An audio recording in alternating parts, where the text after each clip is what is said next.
एक बार प्रेम से बोलेंगे ओम नमो भगवते वासुदेवाय। देखिए मित्रों, पौष मास शुक्ल पक्ष की पुत्रदा एकादशी का महात्मा आज पढ़ने जा रहे हैं और सीधे ग्रंथ के माध्यम से इसका पाठ करेंगे। तो देखिए, पौष मास शुक्ल पक्ष की पुत्रदा एकादशी का महात्मा। युधिष्ठिर बोले, श्री कृष्ण, आपने शुभ कारणी सफला एकादशी का वर्णन किया। अब कृपा करके शुक्ल पक्ष की एकादशी का महत्व बतलाइए। उसका क्या नाम है, कौन सी विधि है तथा उसमें किस देवता का पूजन किया जाता है। भगवान श्री कृष्ण ने कहा, राजन, पौष के शुक्ल पक्ष की जो एकादशी है उसे बतलाता हूँ, सुनो। महाराज, संसार के हित की इच्छा से मैं इसका वर्णन करता हूँ। राजन, पूर्वोक्त विधि से ही यत्न पूर्वक इसका व्रत करना चाहिए। इसका नाम पुत्रदा है।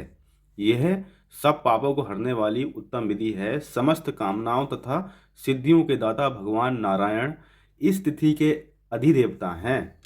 चराचर प्राणियों सहित समस्त त्रिलोकी में इससे बढ़कर दूसरी कोई तिथि नहीं है। पूर्व काल की बात है, भद्रावतीपुरी में राजा सुकेतुमान राज्य करते थे। उनकी रानी का नाम चंपा था। राजा को बहुत समय तक कोई वंशधर पुत्र नहीं प्राप्त हुआ, इसलिए दोनों पति पत्नी सदा चिंता और शोक में डूबे रहते थे। राजा के पितर उनके दिए हुए जल को शोकोच्छ्वास से गर्म करके पीते थे। राजा के बाद और कोई ऐसा दिखाई नहीं देता जो हम लोगों का तर्पण करेगा, ये सोच सोचकर पितर दुखी रहते थे। एक दिन राजा घोड़े पर सवार हो गहन वन में चले गए। पुरोहित आदि किसी को भी इस बात का पता ना था। मृग और पक्षियों से सेवित उस सघन कानन में राजा भ्रमण करने लगे।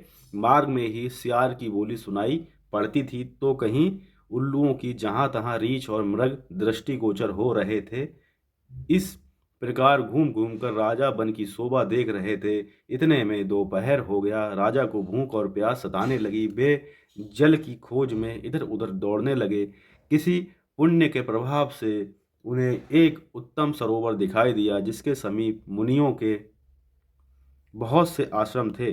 शोभाशाली नरेश ने उन आश्रमों की ओर देखा। उस समय शुभ की सूचना देने वाले शगुन होने लगे। राजा का दाहिना नेत्र और दाहिना हाथ फड़कने लगा, तो उत्तम फल की सूचना दे रहा था। सरोवर के तट पर बहुत से मुनि वेद पाठ कर रहे थे। उन्हें देखकर राजा को बड़ा हर्ष हुआ। वे घोड़े से उतरकर मुनियों के सामने खड़े हो गए और पृथक पृथक उन सब की वंदना करने लगे। वे मुनि उत्तम व्रत का पालन करने वाले थे। जब राजा ने हाथ जोड़कर बारंबार दंडवत किया, तब मुनि बोले, राजन, हम लोग तुम पर प्रसन्न हैं। राजा बोले, आप लोग कौन हैं, आपके नाम क्या हैं तथा आप लोग किस लिए यहाँ एकत्रित हुए हैं, ये सब सच सच बतलाइए।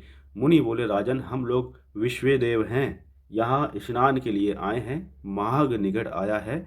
आज से 5वें दिन माघ का स्नान आरंभ हो जाएगा। आज ही पुत्रदा नाम की एकादशी है, जो व्रत करने वाले मनुष्यों को पुत्र देती है। राजा ने कहा, विश्वे देवगण, यदि आप लोग प्रसन्न हैं तो मुझे पुत्र दीजिए। मुनि बोले, राजन, आज के ही दिन पुत्रदा नाम की एकादशी है। इसका व्रत बहुत विख्यात है। तुम आज इस उत्तम व्रत का पालन करो।